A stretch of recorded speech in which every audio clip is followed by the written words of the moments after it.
નમસ્તે વિદ્યાર્થી મિત્રો. ધોરણ 11ની અંદર આપણે પાઠ નંબર 2 સમાજશાસ્ત્રના ખ્યાલો સમજતા હતા.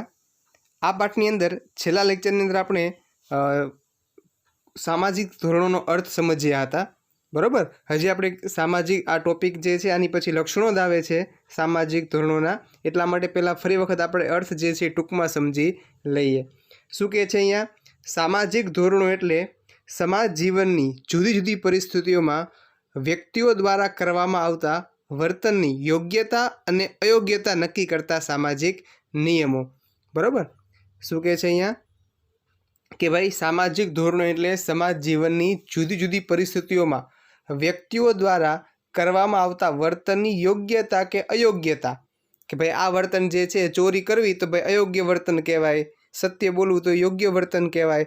આ જે નક્કી કરવામાં આવે છે એ જે સામાજિક નિયમો જે છે એને શું કહેવામાં આવે છે? સામાજિક ધોરણો જે છે એ કહેવામાં આવે છે. બરાબર. તો સામાજિક ધોરણો જો ભંગ કરવામાં આવે તો વ્યક્તિને શું કરવામાં આવે છે? શિક્ષા કરવામાં આવે છે. આ બધું આપણે ભણી ગયા છીએ. હવે આપણે સામાજિક ધોરણોના લક્ષણો સમજીએ. સૌથી પહેલું લક્ષણ, સામાજિક ધોરણોના ઉદ્ભવની રીત. સમાજમાં લોકરીતિઓ, રિવાજો, પરંપરા એવા ધોરણો છે કે જેના ઉદ્ભવ માટે સમાજ કોઈ ખાસ પ્રકારનું સભાન આયોજન કરતું નથી. ખાસ સમજો કે ભાઈ ઉદાહરણ તરીકે તમે જુઓ કે ભાઈ સ્ત્રીઓએ જે છે લાજ પ્રથા, લાજ કાઢવાની, હવે તો બહુ ઓછું થઈ ગયું, પણ ગામડામાં તમને જોવા મળે છે ને, ઊંચેથી કંઈ બોલવાનું નહીં બહેનોએ. બરાબર.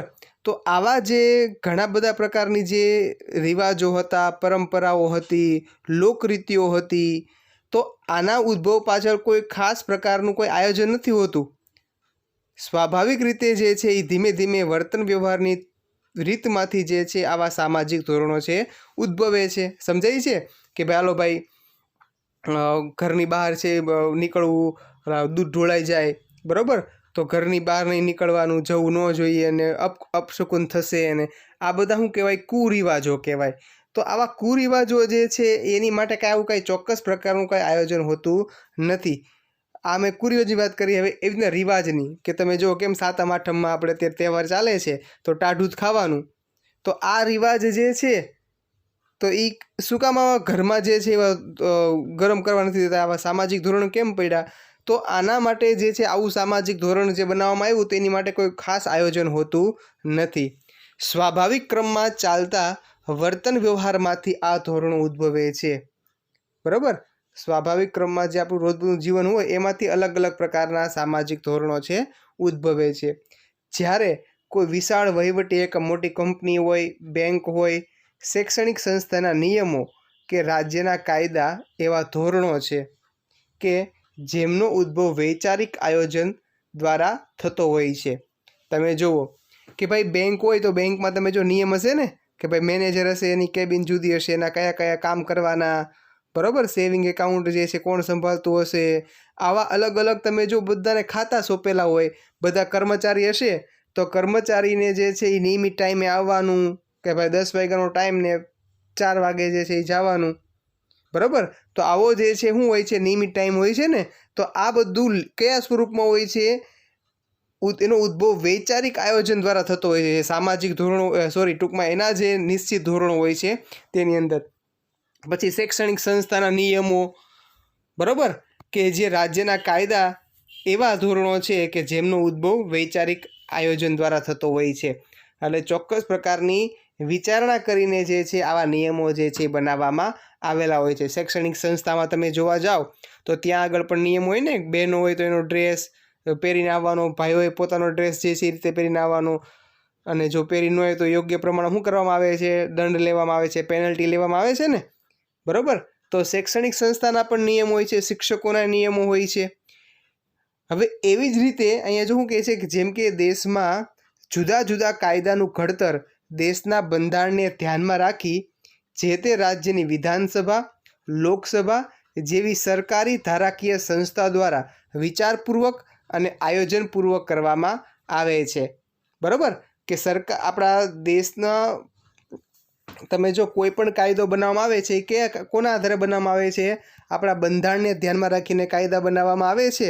અને કોના દ્વારા પસાર થાય છે? વિધાનસભા અને લોકસભા જેવી સરકારી સંસ્થાઓ જે છે, બરાબર, એના દ્વારા જે છે વિચારણાપૂર્વક અને આયોજનપૂર્વક જે છે એ કરવામાં આવે છે. જેમ કે સ્ત્રી ભ્રૂણ હત્યા, દહેજ વગેરેનો કાયદો. તો ચોક્કસ વિચાર કરવામાં આવે છે કે ભાઈ સમાજમાં સ્ત્રીઓ જે છે એની સંખ્યા ઓછી થઈ રહી છે. દહેજ પ્રથાના કારણે સ્ત્રીઓની હત્યા કરી નાખવામાં આવે છે, ખૂબ જ ટોર્ચર કરવામાં આવે છે. આવું સરકારને ધ્યાનમાં આવ્યું હોય અને ચોક્કસ પ્રકારની વિચારણા કરીને આવા સામાજિક ધોરણો જે છે અથવા કાયદાઓ નિયમો બનાવવામાં આવે છે. બરાબર. તો સામાજિક ધોરણો ઉદ્ભવની રીત શું કહે છે કે ભાઈ અમુક જે રિવાજો અને પરંપરા ને એવા બધા જે ધોરણો હતા ને એના માટે કોઈ ખાસ પ્રકારનું આયોજન હોતું નથી, પરંતુ બેંક, શૈક્ષણિક સંસ્થાઓ તેમજ વિવિધ પ્રકારના જે રાજ્યના સરકારના દેશના કાયદાઓ જે છે એને ઘડવા માટે ચોક્કસ પ્રકારના શું બનાવેલા હોય છે? નિયમો બનાવેલા હોય છે. તો પહેલાં આપણે કયું સમજ્યા? સામાજિક ધોરણોના ઉદ્ભવની રીત. ત્યાર પછી હવે બીજું, સામાજિકરણની પ્રક્રિયા દ્વારા શીખાય છે. સામાજિક ધોરણો જે છે એ કોના દ્વારા શીખાય છે? સામાજિક પ્રક્રિયા દ્વારા શીખાય છે. સમજો કે સામાજિક ધોરણો માનવીને જૈવિક રીતે વારસામાં આપોઆપ મળતા નથી. ખાસ સમજો કે સામાજિક ધોરણો માનવીને જૈવિક રીતે વારસામાં આપોઆપ મળતા નથી. ઉદાહરણ તરીકે પપ્પાને જે છે એ તાલ હોય તો દીકરાને તાલ પડ્યા, કયો વારસો કહેવાય? મોટા ભાગે એવું જોવા મળે તો જૈવિક વારસો કહેવાય. તો આવું આપણને મળે છે. પણ આપણા ઘરમાં જે સામાજિક ધોરણો હોય તો ડાયરેક્ટ જ જે છે એ જૈવિક રીતે આપણને કાંઈ વારસામાં મળતા નથી કે ભાઈ બાળક જન્મે એ ભેગો જ શીખી જાય કે એ પોતે જ તે ચોરી નહીં કરે ને એવું પહેલેથી જ એને કાંઈ મળી જતું નથી. પરંતુ વ્યક્તિ જે કુટુંબમાં જન્મે છે અને ઉછેર છે તેમાંથી અને તેની આસપાસના અન્ય વ્યક્તિઓ, મિત્રો, સામાજિક વાતાવરણ દ્વારા સામાજિકરણમાંથી સામાજિક ધોરણોની માહિતી અને શિક્ષણ મેળવે છે. બરાબર ને? પણ બાળક જેમ જેમ પહેલાં જન્મે પછી કુટુંબમાં મોટો થાય તો એ બાળક એવું કાંઈ બહારથી ચોરી કરીને આવતો હશે કે અપશબ્દો બોલતો હશે તો જો કુટુંબ કહેશે ને કે ભાઈ આવું વર્તન છે એ કરવું જોઈએ નહીં, માતા પિતા એને યોગ્ય સંસ્કાર આપશે અને ઉછેર કરશે. પછી મિત્ર હોય તો એ મિત્રો પણ જે છે અને સમાજના લોકો પણ આવા પુખ્ત વયના નાગરિક બનતા જાય એમ ધીમે ધીમે કરતાં સમાજમાંથી સામાજિક ધોરણો શીખે છે કે આવું વર્તન કરવું જોઈએ, આવું વર્તન ન કરવું જોઈએ. આ પ્રકારનું જો વર્તન કરીશ તો મને સજા થશે, આ પ્રકારનું વર્તન કરીશ તો મને લાભ થશે. તો આવી બધી માહિતી જે છે એ સમાજમાંથી, કુટુંબમાંથી કે મિત્રો પાસેથી મેળવે છે અને તેના દ્વારા શીખે છે. બરાબર. તો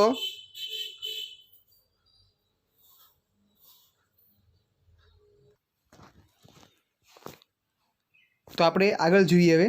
બરાબર. તો કુટુંબ, મિત્રો, પડોશ જૂથ, શાળા, સંચારના માધ્યમો વ્યક્તિને ધોરણોની માહિતી અને તેનું પાલન કઈ રીતે કરવું તે શીખવે છે.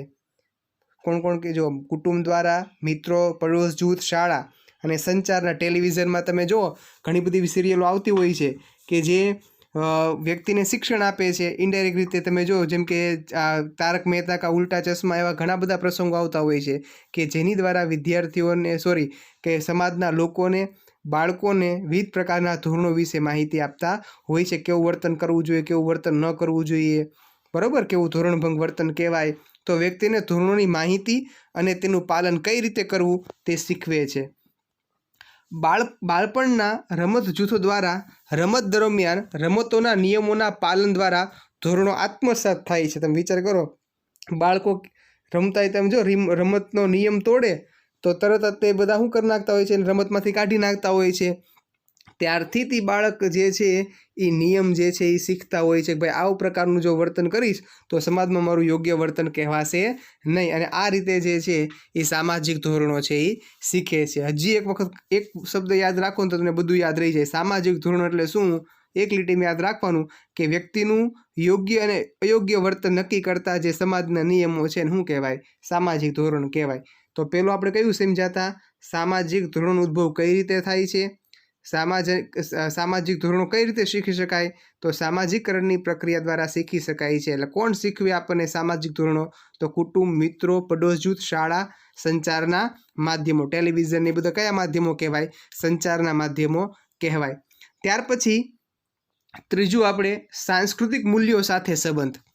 જુદા જુદા સમાજના સાંસ્કૃતિક મૂલ્યો અને એક જ સમાજના જુદા જુદા સમયના સાંસ્કૃતિક મૂલ્યમાં વિવિધતા જોવા મળે છે. ખાસ સમજો આ કે જુદા જુદા સમાજના સંસ્કૃતિ કેવી હોય, અલગ અલગ હોય. બરાબર, જ્ઞાતિ પ્રમાણે તમે જોવા જાઓ તો દરેક જ્ઞાતિની પણ સંસ્કૃતિ કેવી હોય છે, જુદી જુદી હોય છે. એના પાયામાં રિવાજો કેવા હોય છે, અલગ અલગ હોય છે. અને એક જ સમાજના જુદા જુદા સમયમાં એમાં પણ વિવિધતા જોવા મળે. ઉદાહરણ તરીકે તમે જુઓ કે પહેલાં મોટાભાગની જ્ઞાતિની અંદર જે છે આજથી 30 વર્ષ પહેલાં લાજ પ્રથા જે છે એ જોવા મળતી હતી. બહેનો જે છે શું કરવાની, સસરાની લાજ ને એ બધું કાઢવાનું. તો વર્તમાન સમયની અંદર આ બધા સાંસ્કૃતિક મૂલ્યમાં શું આવતી જાય છે, વિવિધતા આવતી જાય છે, પરિવર્તન આવતું જાય છે. અને એક જ સમાજના જુદા જુદા સમયના કીધું ને કે સાંસ્કૃતિક મૂલ્યોમાં શું હોય છે, વિવિધતા હોય છે. જેમ કે જો કે હિન્દુ સમાજમાં સ્ત્રી પુરુષના સંબંધો પર મર્યાદા મૂકતા ધોરણો હતા. આપણે હિન્દુ સંસ્કૃતિની અંદર બરાબર એ સાંસ્કૃતિક મૂલ્યની વાત કરી છે કે હિન્દુ સંસ્કૃતિ અંદર સ્ત્રી પુરુષના સંબંધો પર મર્યાદા મૂકતા ઘણા બધા શું હતા, ધોરણો હતા, ઘણા બધા નિયમોનું પાલન કરવું પડતું હતું. જ્યારે આદિવાસીઓમાં તે અંગેના રિવાજો છૂટછાટભર્યા સ્વરૂપમાં ધોરણો હતા. એટલે આદિવાસીઓની અંદર સ્ત્રી પુરુષના જે સંબંધો હોય બરાબર, તો એની અંદર ઘણી બધી શું આપવામાં આવે છે, છૂટછાટ આપવામાં આવે છે. અગાઉના સમયમાં તમે જો પુત્ર પુત્રીના લગ્ન નક્કી કરવાનો અધિકાર માત્ર માતા પિતાનો હતો. આપણી સંસ્કૃતિ કહેતી ભાઈ વડીલોને માન આપવું, અને મોટાભાગનું જે છે એ લગ્ન સંબંધ જે છે કોણ નક્કી કરતું હતું, માતા પિતા જ નક્કી કરતા હતા. પુત્ર કે દીકરીને એની ઈચ્છા કાંઈ પૂછવામાં આવતી હતી નહીં. પણ વર્તમાન સમય બદલાઈ ગયો એટલે તમે જો વર્તમાનમાં વડીલો કે માતા પિતા સંતાનોના લગ્નની બાબતમાં સંતાનોની ઈચ્છા અને પસંદગીને મહત્ત્વ આપે છે. તો પહેલાં જે છે આપણે આ સાંસ્કૃતિક મૂલ્ય એવું હતું કે ભાઈ માતા પિતાને પૂછવામાં આવતું હતું. પણ જેમ સમયે વાત કરી કે જુદા જુદા સમયમાં સાંસ્કૃતિક મૂલ્યમાં શું આવે છે, વિવિધતા આવે છે. બરાબર ને, વિવિધતા હોય છે. તો ધીમે ધીમે કરતાં આ લગ્નની બાબતમાં સંતાનની ઈચ્છા અને પસંદગીને મહત્ત્વ આપવામાં આવે છે. તો આ ત્રીજો મુદ્દો શું થઈ ગયો, સાંસ્કૃતિક મૂલ્યો સાથે સંબંધ. થોડોક આ મુદ્દો અઘરો છે એટલે ફરી વખત સમજી લઈએ કે જુદા જુદા સમાજના સાંસ્કૃતિક મૂલ્યો અને એક જ સમાજના જુદા જુદા સમયના સાંસ્કૃતિક મૂલ્યોમાં વિવિધતા હોય છે. શું કહેવા માંગે છે કે ભાઈ દરેક જ્ઞાતિની સંસ્કૃતિ, દરેક સમાજની સંસ્કૃતિ કેવી હોય છે, અલગ અલગ હોય છે. અને એક જ સમાજની સંસ્કૃતિમાં પણ સમયે સમયે વિવિધતા જોવા મળે છે. જેમ કે હિન્દુ સમાજમાં સ્ત્રી પુરુષના સંબંધો પર મર્યાદા મૂકતા ધોરણો છે, જ્યારે આદિવાસીઓમાં તે અંગેના રિવાજોમાં છૂટછાટ છે.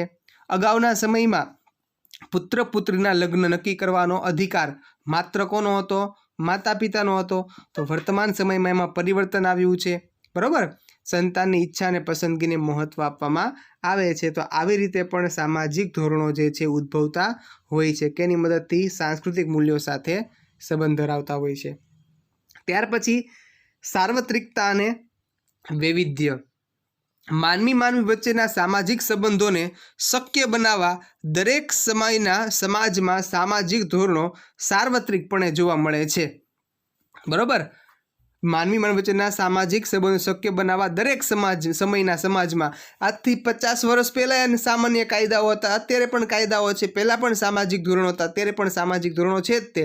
અને બધે જ જોવા મળે, અમેરિકા હોય કે ભારત હોય કે વેસ્ટ ઇન્ડિઝ હોય, બરાબર, કે ઉત્તર હોય કે ચીન હોય, દરેક જગ્યાએ જે છે સામાજિક ધોરણો છે એ જોવા મળે. એટલે કે કાયદાઓ જે છે એ જોવા મળે છે સમાજને નિયંત્રિત કરવા માટે. પરંતુ તેની સાથે તેમાં વૈવિધ્ય પણ હોય છે. જેમ કે રિવાજો, બધાના તમે જો રિવાજો કેવા હોય છે, જુદા જુદા હોય છે ને. લોકનીતિ, ફેશન, આવા કપડાં પહેરવા જોઈએ, આવા કપડાં ન પહેરવા જોઈએ, શિષ્ટાચાર, રાજ્યના કાયદા, ઉદાહરણ કે દારૂબંધી. બરાબર, તો ગુજરાતમાં દારૂબંધીનું સામાજિક ધોરણ એટલે કાયદો છે, જ્યારે મહારાષ્ટ્રમાં નથી. તો બધે કાયદા તો હોય જ તે, પણ એમાં શું જોવા મળે છે, વિવિધતા જોવા મળે છે. એના અલગ અલગ પ્રકારના સ્વરૂપ જે છે એ જોવા મળે છે. તો અહીંયા શું કહે છે ભાઈ, સાર્વત્રિક કે સામાજિક ધોરણો કોઈ પણ સમયે હોય તો માનવીમાં તો એ સમાજમાં તો જોવા મળે છે. 50 વર્ષ પહેલાં હોય કે અત્યારે હોય, સામાજિક ધોરણો કોઈ દી જતા નથી. વૈવિધ્ય, તો વૈવિધ્યમાં શું સમજવાનું કે રીત રિવાજો સ્વરૂપે લોકનીતિ, ફેશન, શિષ્ટાચાર, રાજ્યના કાયદા વગેરે વિવિધલક્ષી જે છે એ ધોરણો જે છે એ જોવા મળે છે. ઓકે, ત્યાર પછી વર્તનનું મૂલ્યાંકન અને સમાજ પદ્ધતિનું સ્વરૂપ. સામાજિક ધોરણો દ્વારા વ્યક્તિના વર્તનનું યોગ્ય અને અયોગ્યની રીતે મૂલ્યાંકન થાય છે. બરાબર ને? શું કહે છે? વર્તનનું મૂલ્યાંકન, કે આ વ્યક્તિ જે છે આ કાર્ય કરે તો એનું વર્તન જે છે યોગ્ય છે. બરાબર? ચોરી કરે તેનું વર્તન જે છે અયોગ્ય છે, એનું વર્તન યોગ્ય નથી. ગાળું બોલે છે બાળક તો એનું વર્તન જે છે અયોગ્ય છે. શ્લોકો બોલે છે, માતા પિતાને પગે લાગે છે તો બાળકનું વર્તન યોગ્ય છે. તો સામાજિક ધોરણો એટલે શું? વ્યક્તિના વર્તનનું યોગ્ય અને અયોગ્યની રીતે મૂલ્યાંકન કરવામાં આવે છે. પ્રત્યેક ધોરણ સાથે તેના ભંગ બદલની વિશિષ્ટ સજા પદ્ધતિ હોય છે. તમે જો બાળક ગાળું બોલતો હોય, સામાજિક ધોરણનો ભંગ કર્યો તો ઘરમાં સભ્ય જે છે, માતા પિતા જે છે એ પહેલાં સમજાવે છે, પછી નાની મોટી સજા પણ કરે છે. બરાબર ને? એક ટાઈમ જમવાનું ન દે, એક ઝાપટ ચોડી દેશે. શું કામ? બાળકને સુધારવા માટે. એના ઘરનું સામાજિક ધોરણ છે એટલા માટે. તો કોઈ પણ વ્યક્તિ તમે જો કે ભાઈ સામાજિક ધોરણોનો ભંગ કરે તો એના માટે શું હોય છે? ચોક્કસ પ્રકારની સજા પદ્ધતિ હોય છે. આપણે કેમ અત્યારે કોરોના વાયરસના કારણે માસ્ક પહેરવું ફરજિયાત છે. જો માસ્ક પહેરવામાં ન આવે તો કેટલા 1000 રૂપિયાનો દંડ જે છે એ કરવામાં આવે છે. બરાબર? તો લોકરીતિ જેવા ધોરણોના ભંગ માટે હળવી અને અનૌપચારિક સજા પદ્ધતિ. સામાજિક ધોરણો 2 રીતે હોય છે, વાત કરી હતી. તો લોકરીતિ જેવા ધોરણોના ભંગ બદલ માટે હળવી કે અનૌપચારિક સજા પદ્ધતિ. એટલે જ્ઞાતિમાં કોઈ એવું કાંઈ કરે તો કે ને જ્ઞાતિની બહાર કરી નાખવામાં આવે. બરાબર? જ્ઞાતિના કોઈ સભ્ય જે છે એવું કોઈ ખરાબ કૃત્ય કર્યું હોય તો શું કરી નાખે? જ્ઞાતિની બહાર કાઢી નાખવામાં આવે. તો આ કઈ પદ્ધતિ કહેવાય? અનૌપચારિક સજા પદ્ધતિ કહેવાય. જ્યારે કાયદા જેવા ધોરણોના ભંગ માટે અદાલત દ્વારા ઔપચારિક સજા કરવામાં આવે છે. કોઈ વ્યક્તિએ ખૂન કરી નાખ્યું તો કોર્ટ દ્વારા જે છે એને સજા કરવામાં આવે છે. આ સજા કેવી કહેવાય? ઔપચારિક. બરાબર? જ્યારે સમાજમાં કોઈ એવો ભંગ કરે છે વ્યક્તિ તો એને જે છે એ શું કરે છે? અનૌપચારિક સજા પદ્ધતિ જે છે એ કરવામાં આવે છે. તો અહીંયા શું કહે છે? વર્તનનું પહેલાં મૂલ્યાંકન, એટલે કે યોગ્ય વર્તન છે કે અયોગ્ય વર્તન છે. પછી સજા પદ્ધતિનું સ્વરૂપ. તો 2 પ્રકારની સજા પદ્ધતિ કીધી, અનૌપચારિક સજા પદ્ધતિ અને ઔપચારિક. અનૌપચારિક એટલે શું? કે ભાઈ કરવા ખાતર જે કરવામાં આવે શું કહેવાશે? અનૌપચારિક કહેવામાં આવશે. જ્યારે ઔપચારિક એટલે શું? એને દંડ, સજા, જેલ કે ફાંસી જેવી સજા જે કરવામાં આવે છે. બરાબર? તો સમાજની ધોરણાત્મક વ્યવસ્થાને લીધે તેના સભ્યો વચ્ચે સંપર્ક, વ્યવહાર અને સમાજમાં સ્થિરતા અને વ્યવસ્થા જે છે એ જોવા મળે છે. બરાબર? તો સૌથી પહેલાં આપણે કેટલું જોયું વિદ્યાર્થી મિત્રો? સામાજિક ધોરણોનો અર્થ સમજ્યા. બરાબર? હાવ ટૂંકમાં પહેલાં સમજી લીધું. પછી સામાજિક ધોરણોના લક્ષણો. સામાજિક ધોરણો લક્ષણમાં પહેલું લક્ષણ કયું હતું? સામાજિક ધોરણોના ઉદ્ભવની રીત. ત્યાર પછી સામાજિકરણની પ્રક્રિયા દ્વારા શીખાય છે, આ બીજો મુદ્દો. બરાબર? ત્યાર પછી ત્રીજો મુદ્દો સાંસ્કૃતિક મૂલ્યો સાથે સંબંધ. ચોથું સાર્વત્રિકતા અને વૈવિધ્ય. પાંચમું વર્તનનું મૂલ્યાંકન અને સજા પદ્ધતિનું સ્વરૂપ. બરાબર? તો 5 લક્ષણો છે. અહીંયા સુધી આપણે રાખીએ છીએ. આજે એક મુદ્દો સમજ્યા, સામાજિક ધોરણોના લક્ષણો. આ બધા લક્ષણો જે છે 5 લક્ષણો વ્યવસ્થિત સમજી લેજો. આ પાઠનો હવે છેલ્લો ટોપિક જે છે બાકી છે, આપણે નેક્સ્ટ લેક્ચરની અંદર સમજશું. બરાબર? અસ્તુ. આભાર.